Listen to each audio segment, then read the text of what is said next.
It's getting cold outside, and you need to find ways that you can practice indoors. And I happen to be in my living room, and I'm practicing just with a little stand I made.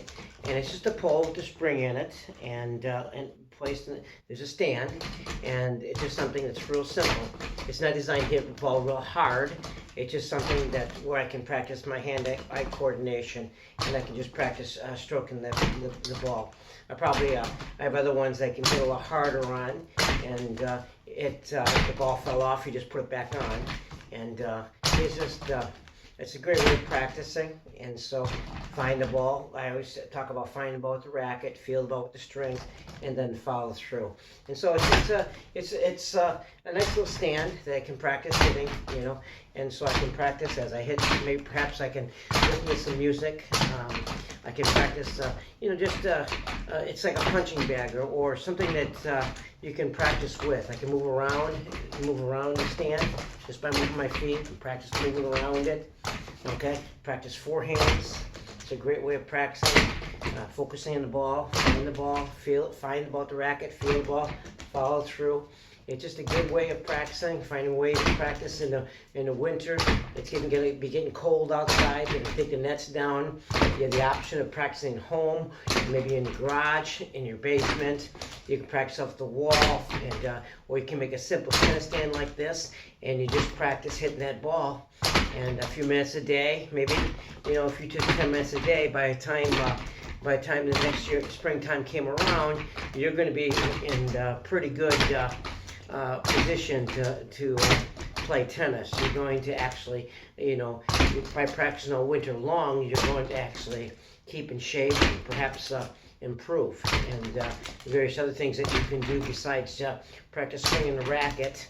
Here, growing up, we used to practice with a racket cover. We used to practice shadow swinging. In fact, I have a racket here, same kind, and we used to practice shadow swinging just with a racket. And we'd add weight to the racket. I have magnets I put in the racket too, and add weight. And so it's like playing baseball players in a dugout.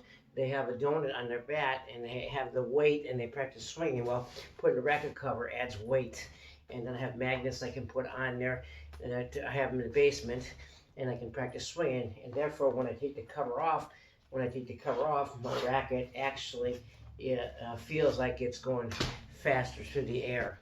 I accelerate the racket, and that's where the power comes from, acceleration of the racket. And so I'm practicing here at home, and it's just a simple tennis stand. If you're interested in one of these, let me know, and I'll help you either create one or give you one that I have, or I'll make one for you. And I have quite a few different kinds that I use. It just happens to be one of those. And so I just practice, and see now I'm just practicing hitting that forehand. Okay. And so here I'm hitting. Okay. And you can do reps like 1, 2, 3, 4. And what I encourage people to do is use extra hand. Use your extra hand when you're playing. A lot of tennis players, they don't use an extra hand like they should be. In fact, putting that extra hand out like you're going to catch that ball, or you're reaching out towards the ball and then hit that ball. It's a great way to get used to it. Okay? Turn those shoulders, get that racket. You turn that shoulders, the ball's facing your opponent or the ball, and follow through. And so that's just a great way of practicing. Now the ball fell off. All I'm going to do is I take that ball and I just put it right back on. Just smash it down there again, and then I'm going to go back to practicing again. And so it's a great way of practicing, and it's an easy way that I can find to keep in shape at home, also to keep my hand-eye coordination. I hope this is helpful. It's just something that I made and I practice with, and I have a lot of different ideas that I use, and I hope this is helpful. And if you're interested, I can get you one or help you to know how to use it. Okay? And it's a great way of practicing. And I would encourage, hitting left-handed too, besides hitting right-handed. I encourage using short racket, practice with a short racket, okay? Then lengthen the racket, and I practice lengthen the racket like this. I encourage you to practice just one hand. I practice two hands, okay? And so practice one hand, and practice two hands, and practice opposite hand. Practice two hands, like your backhand. Practice one hand, left hand, your opposite hand, and then just practice one hand. So one hand, two hands, left hand. Okay, two hands, one hand, and then a left hand.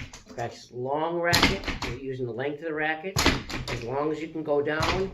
Then I practice shorten that racket. Okay, length of the racket, shorten the racket. Length of the racket, shorten the racket. Using the extra hand. Use extra hand. And so use an extra hand. And so you can do a rep of maybe perhaps 7 at a time. 1, 2, 3, 4, 5, 6, 7. And you do 7 with your left hand. 1, 2, 3, 4, 5, 6, 7. And then maybe perhaps you can do with two hands, okay? Two hands. You're going to do one hand and then do, okay, so with two hands, one hand, and then left hand. Two hands, one hand, and then left hand. It's a great way to practice. You can do short racket like this, and lengthen your racket, do a long racket, short, and then lengthen your racket. It's a great way of practicing. And if you want to, then you can also practice, maybe perhaps you can practice just touching the ball for volleys. And each time, keep your racket head above your wrist. And just move around that ball. And so you notice when you're volleying, you always keep your racket head above your wrist. Okay, so if the ball's low, you're bending down. You don't drop your racket like this, but you keep your racket head above your wrist as you volley. And so the answer is not to drop when the ball's low, is not to drop the racket, but bend, keep your racket head above your wrist and volley. So that's how you need to volley. So you practice a good way of practicing forehand, perhaps backhand, forehand, backhand, forehand, backhand. And so you can practice with, and you can get quicker this way. It's a great way of practicing. So I hope this little stand helps you. And you can also practice, maybe perhaps you can brush over the ball. You can roll over the ball, close your racket, and go over the ball. Okay, it's a great way of practicing. And you just go over it. Okay, you can hit through the ball.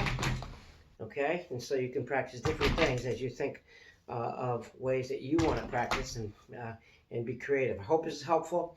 It's just a simple tennis stand that I made for my students.